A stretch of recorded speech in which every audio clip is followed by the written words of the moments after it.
ahí ellos le decían, maestro, explícame aquello, porque no lo entendimos. Y él le decía, a ustedes yo les voy a revelar el reino, el gobierno de Dios, cómo es que se opera en este mundo. Conversando con los Class. De tú a tú. Semanalmente yo me reúno con 2, a veces 3 pastores. Y nos vamos, nos tomamos un buen café, comemos un almuercito, un desayuno y platicamos. ¿Cómo está tu familia? Claro. Sacarnos del entorno de la prédica constante, el trabajo, y llevarlo a mi vida. A un nivel personal. A mi vida. ¿Cómo está tu matrimonio? ¿Cómo están tus hijos? Nosotros nos conocemos los hijos y nietos. Yo, los pastores que yo nos conocemos de nombre. Y esas conversaciones son tan ricas y tan necesarias. Porque dentro del pastorado hay soledad. En muchos pastores hay soledad. Pues porque se traza esa línea entre la familiaridad y amistad. No, y es necesario. Es necesario. Es necesaria que pero se yo he descubierto, Carlos, que es en ese foro donde se abre y se hacen las preguntas profundas, donde ahora la función puede ser ejecutada. ¿Ves? Pastor Frank, ¿y qué de esto? Dios me está llevando a X, Y, Z. ¿Cómo tú ves eso? Es una necesidad. Ellos te la están plasmando al parecer como si fuera hipotética, pero tú sabes que viene del corazón o una experiencia que se está viviendo y están pidiendo ayuda. Ese es el momento de poner esa segunda pata, o la tercera pata, o la cuarta pata. Sí, porque si no existe lo primero, lo segundo no va a llegar. O sea, yo no puedo influenciarte. Sería una imposición. Sí, exacto, porque entonces si tú y yo no tenemos esa amistad que nos permite escucharnos el uno al otro y diferir, porque no hablamos, porque entonces si no, lo que voy a hacer es un cheerleader. Sí, ¿entiendes? Entramos en debates. No, debates sanos y con respeto tienen que existir para uno crecer, porque tú hablándome, yo estoy aprendiendo, estoy escuchando, quizás yo digo algo y tú ves, no lo había visto desde ese punto de vista, o quizás, ¿me entiendes? Entonces yo creo que yo le dije, yo me propuse este año, y lo voy a repetir, no sé si lo dije en otro podcast, pero lo repito, yo decidí este año eliminar de mi vida todas las relaciones unilaterales. O sea, yo dije, yo no quiero relaciones que solamente sea de un lado. No tengo, o sea, yo no soy menos ni más que nadie. Yo creo que nos merecemos relaciones donde sea de parte y parte, porque si yo siempre soy el menos y los demás van a ser más, no, ¿quién va a definir eso? Entonces yo en ese sentido, este año estoy decidido. Digo, relaciones que son unilaterales, que solo es de un lado, o que yo siempre estoy dando y dando y dando y dando y dando, y no, esas relaciones tienen que... Sí, no se puede, usando un término bíblico, no se puede lanzar la esperma a tierra. Eso es así. Requiere un vientre. Ni perlas a los cerdos, como dice también, exacto. Entonces, en eso me decidí este año. Sí, ya toda autopista tiene 2 carriles, una de ida y una de venida. Exacto. Yo creo que en Cristo, según la carne, porque a veces la gente dice, no, yo conozco al Cristo que no es según la carne. Espérate, tienes que conocer al Cristo según la carne, porque fue el Cristo según la carne, el Mesías príncipe, fue el que cumplió la voluntad del Padre dentro del propósito eterno. Sí, es que si no fuera por la carne, en realidad nunca hubiéramos podido hacer nada. Fue el Cordero de Dios que quitó el pecado del mundo. Fue el que con su sangre nosotros fuimos redimidos. Que no lo conocemos ya porque ya terminó aquella función. Claro. Es otra cosa, pero ese Cristo... Pero ahora vive Cristo en nosotros. Claro, ahora está aquí dentro. Exacto. Ya no está en una cruz. En la carne murió. Entonces, y no murió porque resucitó. Entonces, cuando yo veo el ejemplo de Jesús y cómo Él nos enseñó, según la carne, porque no sé tú, pero yo todavía tengo carne y sangre, Soy un ser espiritual, pero tengo un estuche de carne y sangre. Yo siento y padezco. Claro. Cuando yo veo a un Jesús que comía con sus discípulos, que se reunía en las casas con ellos, que en su ministerio hablaba en parábolas, pero después los discípulos comiéndose un pedazo de pita o algo, ¿verdad? No sé si había café en aquel entonces. Ahí ellos le decían, maestro, explícame aquello, porque no lo entendimos. Y él decía, a ustedes yo les voy a revelar el reino, el gobierno de Dios, cómo es que se opera en este mundo. Y yo veía eso, que eso son relaciones. Los trató como amigos, no solo discípulos. Convivía con ellos. Cuando yo veo un Pablo que identifica a un Timoteo como adolescente, hoy se lo referirían a child abuse, como en Children and Family, pero le pide a su abuela y a su mamá que le presten dame este nene que me lo voy a llevar. Me lo voy a llevar. Para que me ayude a escribir Porque las cartas. Hoy día diría, era un pedófilo. Pero la pureza paulina, ¿no? De Pablo se lleva a este muchacho con años, no meses, años, ese viaje apostólico. Y ese muchacho crece formándose. Y después lo pone. Él lo envía a Tesalónica, él lo envía a diferentes. Esa convivencia que tuvo con Timoteo, que Timoteo tenía la libertad. Mira esto, cuando está de pastor en Éfeso, que él le escribe a Pablo, no tenemos esa carta, pero tenemos las dos. Que Pablo, las respuestas, que son las importantes, porque tienes a alguien sangrando, a alguien que está triste, a alguien que está afligido, le están haciendo la vida imposible porque era joven y a gente de mayor edad le estaban haciendo la vida imposible. Tenía el problema de las que se rapaban la cabeza y que eran ex sacerdotisas que querían asumir el control de la iglesia.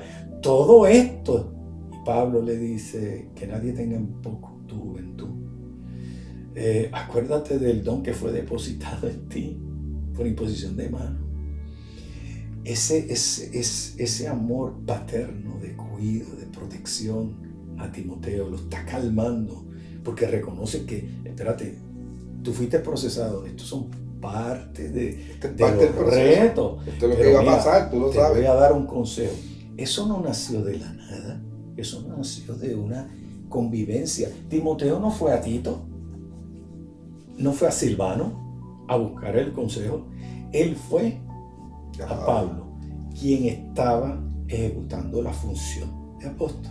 Aquí tenemos un pastor en una necesidad, yendo a alguien que funciona como apóstol, buscando esa mentoría, la podemos llamar hoy, ese consejo sabio, y que no va a hacer daño a la iglesia de Éfeso, porque él estaba pastoreando la iglesia de Éfeso. No le va a hacer daño, le va a hacer bien, lo está sanando. Le está hablando que él tiene una responsabilidad generacional en la segunda carta. Le dice que use bien la palabra de verdad, no como aquellos dos que le habló, mira, cuando tú no la usas bien, es como la gangrena, esa necrosis que desmantela el cuerpo. O sea, él está hablando siempre de mantener la unidad, mantente apasionado, unido. Tenemos el caso también de Pablo y Epafros. Epafros, pastor, creo que era de Colosas, ¿no? Otra de esas iglesias. Y también tenía esa relación. Y Pablo habla de colaborador con él, colaborador. Entonces yo creo que la amistad y la convivencia frecuente lo que hace es tener el diálogo. Esto que estamos teniendo hoy, estos podcasts, esto es fantástico, un diálogo, no debate. Aquí no es quién sabe más, ni qué revelación la última. No, es porque el debate, mira, el debate, si lo ves por definición, intenta persuadir a tu contrincante a que piense igual que tú. Exacto, que mi idea es la que vale, la última Coca-Cola del desierto. Así no se llega a ningún lado. No se llega. Es más, se polariza, que tenemos ese problema en este país y tenemos en la iglesia del Señor, que estábamos viviendo esa misma fragmentación de Corintios, la estamos viviendo hoy día. Sino que el diálogo pretende sumar mutuamente a nuestra edificación. Amén. Tú lo dijiste ahorita. Hoy se me ha sumado. Visto cosas de otra manera. Yo también he conocido una área tuya que eso obviamente te apasiona. Con solo escucharte, lo transmite. Y los que nos están escuchando en este podcast, yo espero que esto sea de edificación, no es pura coincidencia. Que nosotros nos sentamos aquí por hacer un podcast, porque esta es la nueva modalidad, la última moda. Ajá. No, esto tiene una intencionalidad. Correcto. Tiene un fin. Y es que nosotros nos parezcamos, seamos, nos movamos en Cristo. Amén. Que seamos parte integral de este proyecto de Dios. Amén. Que se llama llenarlo todo de eso. Tremendo. Una cosa que es que me vino ahora a la mente, diciéndote yo que he tenido que lidiar con, ¿verdad? Con ciertas cosas, por ejemplo, yo he sido crítico. Por ejemplo, A todos nos cae la agüita. yo he sido crítico de pastores que predican, que son más motivacionales que otra cosa. Pero en realidad la palabra también es para motivar. Entonces, lo que he tenido, por eso te he dicho que en ese sentido quiero ser más abierto. Porque no quiero caer en lo que critico, ¿entiendes? Porque entonces vamos a caer en lo mismo. Y yo no quiero caer en eso. Entonces he dicho, bueno, la función de él es motivar. That's fine. Pero tú lo edificas. A eso Dios lo llamó. Ese es su llamado, un motivador. Pero estará edificando. Yo no sé las cosas que hacen en los estudios. Exacto, porque solo sale lo que va al aire. Claro, porque solo sale la media hora de motivación. Y no es nada malo, yo no veo malo. Que la gente siempre y cuando exista lo otro. Sí, pero que la gente lo necesita porque la gente está a veces anímicamente deprimido. En el piso, y un mensaje de eso quizás lo va a Tiene que levantar. Es más, es una de las dimensiones de lo profético. Fíjate, y eso me costó, eso al principio, yo era un fuerte crítico. Yo decía, no, pero está entreteniendo ahí, o está motivando, eso no ha mencionado ni un... Y en realidad Dios me ha tratado conmigo. Claro. O sea, en ese sentido de que, bueno, pues tú tienes un don de maestro, pues yo siento que tengo un don de enseñanza porque tengo la habilidad de quizás la gente me entienda o puedo hablar bien o no sé. Pero entiendo que tengo ese don de enseñar. Entonces, el que enseña, pues... es como que mi alambrado es diferente, ¿entiendes? Lo es. Mi alambrado es diferente, entonces, pero lo que estaba haciendo mal, no es que estaba ejecutando mi don, que estaba fluyendo conforme a mi don, ese no era el problema, era el estar criticando a otros que fluyen en otro don, que yo no estoy alambrado como ellos, por eso no voy a entender, o quizás, no es que no lo entienda, no es mi estilo. Entonces algo que yo no haría porque no es mi estilo, pero ¿quiere decir que está mal? No, tampoco puedo caer en eso. Entonces... Me estoy riendo porque yo creo que todos experimentamos eso. Lo que tú experimentaste. Pero me costó 28 años en la iglesia. Pero ¿qué dijimos anteriormente? Que los mangos todos eventualmente se maduran. Si no, alguien le tira una pedra y lo tumba a pedra limpia. Mira esto. Una vez... Yo estoy estudiando la palabra. Me apasiona el estudio de la palabra. Creo que es necesario. Es lo que nos alimenta. Y es Dios hablando a través de ese escrito, ¿no? Ahí está plasmada y luego el Señor ilumina, alumbra el entendimiento de nuestros ojos para nosotros poder entender. Pero estoy estudiando a Timoteo y llego al Apocalipsis en capítulo 2.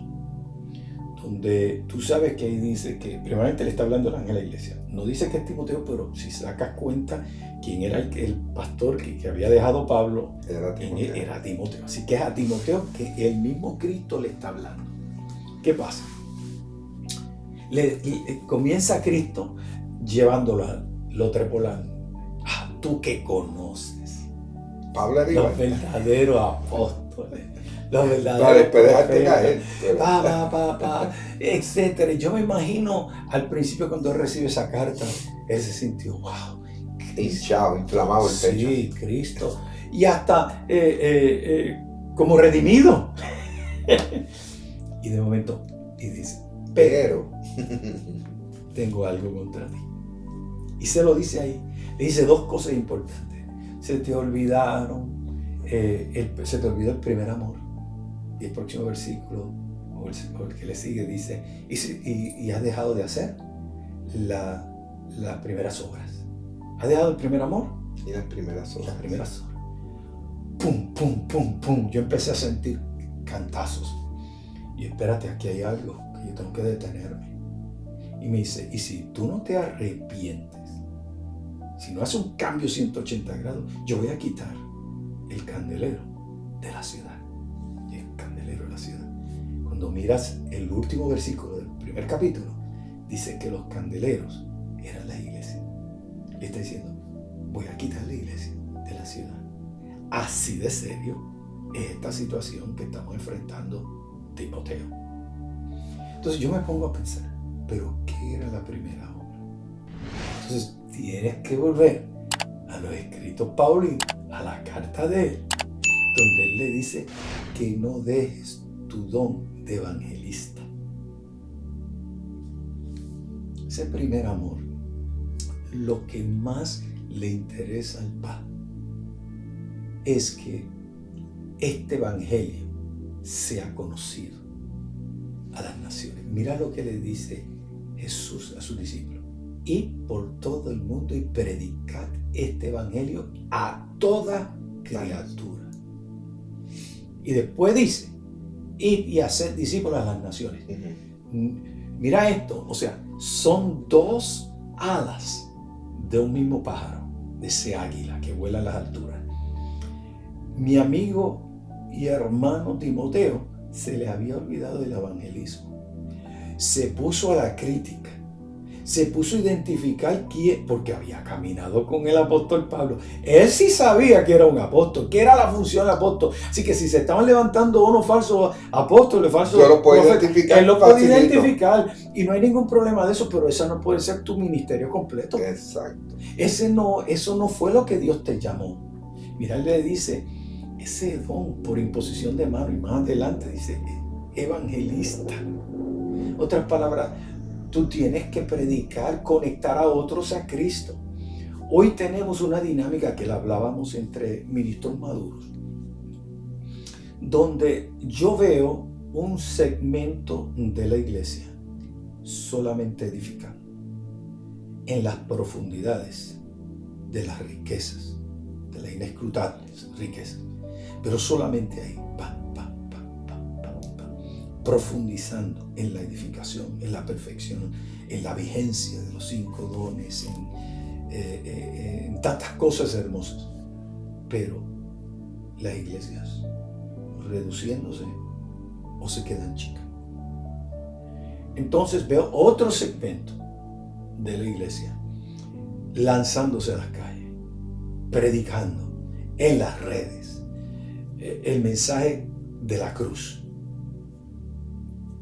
Y se convierten, y tú las ves llenas y de momento se vacían, y llenas y se vacían. No está ese equilibrio. Y yo le decía, tenemos que predicar ambos, enseñar ambos. Una es una prédica, lo evangelístico, y la otra es la edificación, que es la enseñanza.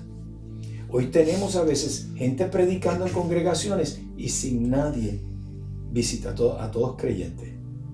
O de momento llega gente nueva a nuestro ágape o no las encontramos y le estamos enseñando si existe o no existe, esto, aquello, lo otro. Entonces lo que hemos hecho es confundir a la gente, aún con revelaciones e iluminaciones mayores fuera de tiempo. Y Pablo hace una amonestación, un aviso: hablad madurez entre los maduros. Tú hablas madurez con los que tú estás edificando y estás creciendo. Porque lo primero que tiene que surgir es la revelación del Cristo en nosotros. Ese es el Génesis, el regénesis, el nuevo nacimiento. pero después tiene que formarse Cristo en nosotros. Claro. Tiene que manifestarse Cristo en nosotros. Tenemos nosotros que entender que tenemos la vida de Cristo, somos la morada de Él. Para que como resultado de esa evolución causada por la revolución inicial del nuevo nacimiento, que pasamos de tiniebla a luz, ahora podamos nosotros, como fruto de espíritu, tener compromiso y ser maduros. Pero hasta que no tengamos ese equilibrio, y yo creo que eso deben ser nuestras enseñanzas y prédicas, de poder establecer ese equilibrio en nuestras congregaciones. Tremendo, pastor. Ya estamos casi llegando a nuestro final, pero quería hacerte otra pregunta. ¿Tú has escrito libros, pastor? Mira, yo escribí libros desde el 2004 como hasta el 2013. Cuadernos de discipulado. Bueno, sí, me acuerdo para los libros, El dualismo, un enemigo de la gracia, claro. Hoy salvos y mañana qué, etcétera. Pero cuando yo miro para atrás, te voy a dar un ejemplo.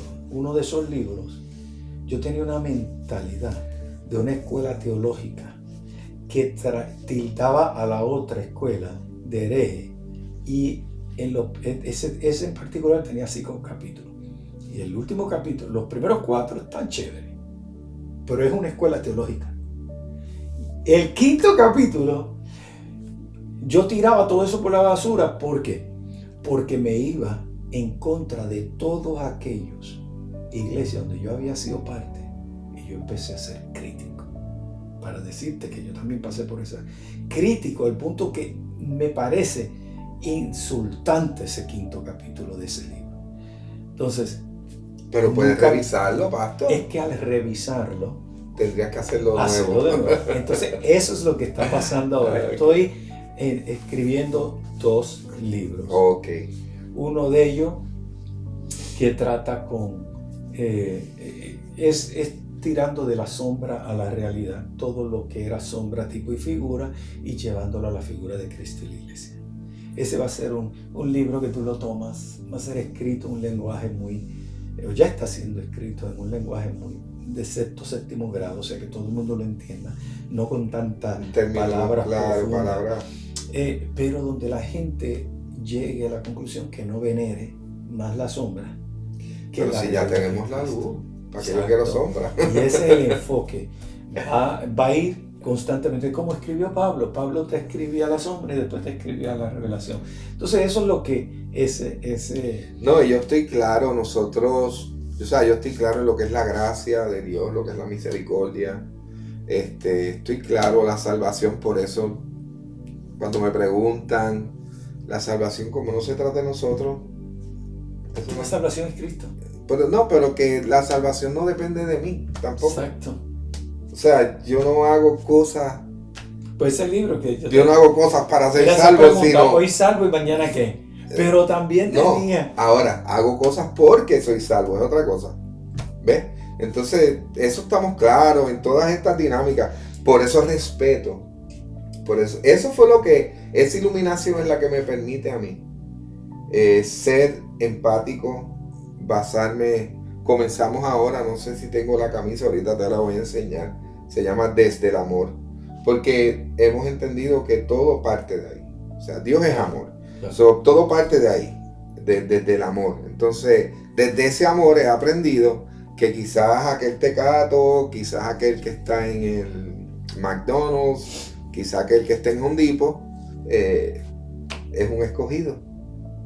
Y yo no sé lo que está pasando, pero ¿por qué lo voy a tratar mal si es un escogido de Dios?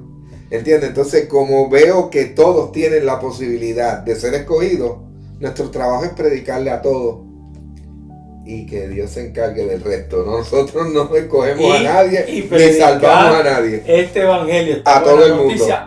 Y son muchos los llamados, pero pocos los escogidos. Pero si nosotros hacemos eso y nos concentramos y con aquellos que vienen, y por gracia y voluntad de Dios nos permite discipularlo, entonces claro, ir y hacer discípulos a las naciones, a todas las etnias, sin acepción de personas.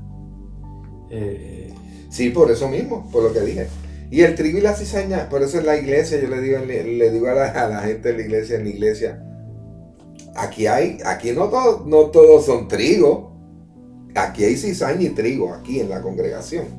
Y el problema es que yo no los puedo cortar ahora. Tengo que dejar que estén ahí juntos. Y el tiempo, cuando llegue el tiempo, yo voy a poder cortar el arroz con el trigo con cizaña y todo. Y ahí se pasa. Ellos lo tiraban. Yo me puse a ver cómo era eso. Ellos para la cizaña separarla del trigo. Ellos, sí, pero lo tiran al aire. El viento se lleva la paja, pero lo pesado queda. Sí. Entonces, de esa enseñanza, yo por eso le digo a la congregación, no se preocupen. ¿Y cómo yo voy a hacer? Bueno, la Biblia dice, a Jesús le pasó lo mismo. Le dice, ¿cómo yo voy a saber cuáles son los nuestros? Y le dice, bueno, por los frutos los vas a conocer.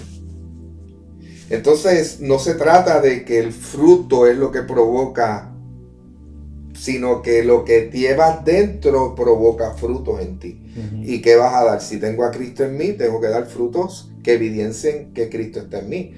Por eso hago las cosas buenas porque Cristo está en mí, no para que Cristo venga a mí. O sea, yo no me gano nada de Él. Él me lo regaló y yo lo recibí y vivo en eso. Y eso me da cierta paz y tranquilidad porque la salvación no depende de mí. Eso me da tranquilidad. Entonces yo le digo a la iglesia, yo soy salvo por fe, esa es mi fe. Tú puedes cuestionarme, la gente me puede cuestionar teológicamente lo que quiera, pero mi fe es mi fe y nadie me puede cuestionar mi fe. Y esa fe es la de Cristo. O sea, que esté en nosotros. ¿Qué mejor fe? Pastor, de verdad, contigo yo pudiera estar aquí horas y horas y horas y yo sé que esto no termina. Pero nada, tenemos rain check, vamos a volver a vernos. Qué bien. Vamos a darnos tiempito y vamos a volver a vernos y a reunirnos y vamos a seguir hablando de lo próximo nuevo que tengas. Libros, tienes, quiero que me dejes, vamos a poner aquí toda la información de tus páginas, de todo lo que tú estás haciendo. Y quiero que nuevamente suscribas al canal, comparte este material. Ha sido una reunión extraordinaria. Le doy gracias al apóstol y al obispo Fran Picón por estar conmigo, sacar de su tiempo y estar aquí conmigo. Así que les pido que se suscriban, síganlo. Yo les voy a dar la información, la van a tener ahí. Así que los bendecimos esta tarde, en este día, y deseamos que la paz y la gracia del Señor esté siempre con ustedes. Obispo, se puede despedir de la gente, aquí estamos. Sí, gracias primeramente, Carlos, por este foro. Creo que esto es muy de Dios. Creo que aquí se ha hablado solo de Dios. Y a todos los que nos están viendo a través de este foro, echen esto para adelante. Yo sé que usted va a ser edificado con lo que aquí se habló, pero compártalo con otros. No sabes la necesidad que hay de escuchar una palabra sencilla, pura e intencional. Así que gracias por esta oportunidad, un abrazo a todos y que la gracia y la paz de nuestro Dios y Señor Jesucristo siga siempre imperando en sus vidas. Bendiciones y nos vemos en la próxima. Conversando con los Class.